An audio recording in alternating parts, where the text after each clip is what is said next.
మీ business ఏదైనా మీ ఊర్లో promotion చేయాలంటే అది సుమన్ టీవీతోనే సాధ్యం. ఇప్పుడే సంప్రదించండి.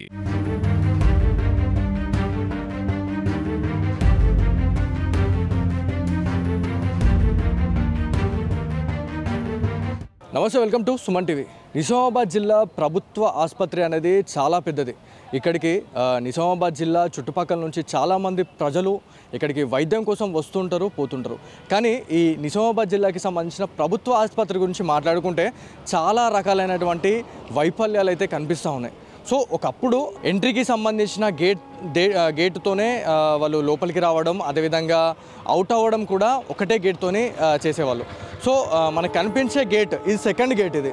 సో చాలామంది ఇక్కడ ట్రాఫిక్ డైవర్షన్ చేసుకోవాలి, షార్ట్ కట్ వాడుకోవాలి అని చెప్పేసి ఈ మధ్యకాలం అంటే ఒక 1 వీక్ నుంచి కూడా ఈ గేట్ అనేది ఓపెన్ చేసి ఉండడం వల్ల ఏదైతే అంబులెన్స్కి సంబంధించిన డ్రైవర్స్కి కావచ్చు, అంబులెన్స్కి ఖచ్చితంగా ఇబ్బంది కలిగే అవసరం ఉంటుంది. సో మెయిన్ ఎంట్రెన్స్ ఏదైతే మెయిన్ గేట్ నుంచి చాలా రకాలైనటువంటి ఆటోలు ఈ షార్ట్ కట్ వేని యూజ్ చేసుకోవడం వల్ల ఖచ్చితంగా ఎమర్జెన్సీ సిచ్యువేషన్స్లో ఖచ్చితంగా అంబులెన్స్లు అనేవి చాలా స్పీడ్లో ఉంటాయి.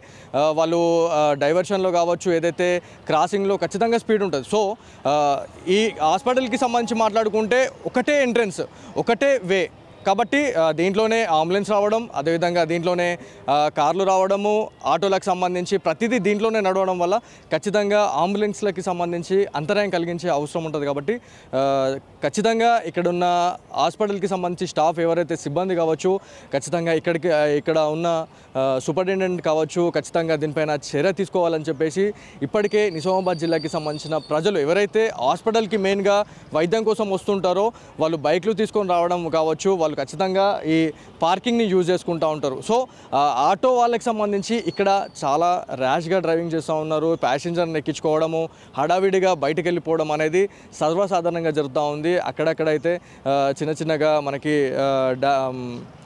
డాషెస్ కూడా అయినట్టు మనకి స్థానిక ప్రజలు చెప్తా ఉన్నారు. అంటే నార్మల్గా పబ్లిక్లో తిరిగే ఆటోస్కి సంబంధించి మాట్లాడుకుంటే ఖచ్చితంగా ఈ ఏరియాలో కాంపిటీషన్ అనేది ఉంటుంది. అంటే ఎవరైతే వైద్యం కోసం వచ్చిన వాళ్ళు ఎవరైతే ఉంటారో లోపలికి వెళ్ళడము, బయటకు వచ్చిన వాళ్ళు ఎవరైతే ఉంటారో ఖచ్చితంగా అవుట్ అయిపోతారు. అంటే వేరే గ్రామాలకు వెళ్ళిపోవడం కావచ్చు, సంబంధిత బస్ స్టాండ్లకు వెళ్ళిపోవడము, లోకల్లో ఉన్న క్యాండిడేట్స్ ఖచ్చితంగా లోకల్కి వాళ్ళ ఇండ్లలోకి వెళ్ళిపోవడానికి సంబంధించి బయటకు వస్తూ ఉంటారు. సో ఇదే క్రమంలో ఈ ప్యాసింజర్ని ఎక్కించుకునే ప్రయత్నంలో భాగంగా చాలా ర్యాష్ డ్రైవింగ్ కూడా చేస్తూ ఉన్నారని చెప్తా ఉన్నారు.